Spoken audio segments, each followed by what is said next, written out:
reprints of Tales of Suspense. They have like a bunch of Don Heck artwork and Jack Kirby and Steve Ditko before like the Age of Marvel comics, and they use like nothing but flat colors. It's great. Yeah. See, I don't know from that stuff, but certainly whenever they're doing archival things, like guys like Dan Nadel, who did the book Art Out of Time, and the guys who even Chip Kidd inspired and spearheaded projects where they scan the old pages. Man, that's really the way to go, because after all these years, and you look at it's even a trite, like what I'm saying is trite, like at this point, because everybody kind of like understands it, like with the yellowing of the paper, it really creates like an underpainting effect where all the colors are sort of work with that, with the yellowness of the newsprint.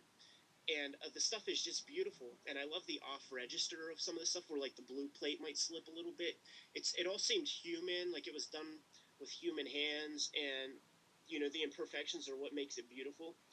So like whenever they do these reprint things, and like even those Marvel milestones where it's like that white glossy paper and then there's like bright flat colors. Yeah.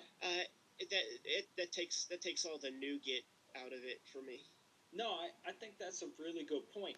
And it may feel trite to you to say that, but I think that's because you have been, to a degree, sort of on the cusp of people who want to take back the aesthetic of the comic book page as it looked.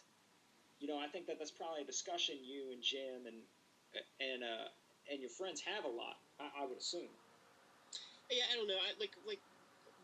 By trite, I just mean, I've read that in a million interviews, and I wholeheartedly agree with that.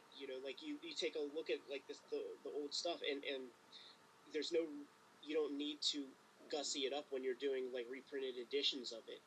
Like I would love to see a Fourth World Jack Kirby reprint where it's just like scanned straight from those pages.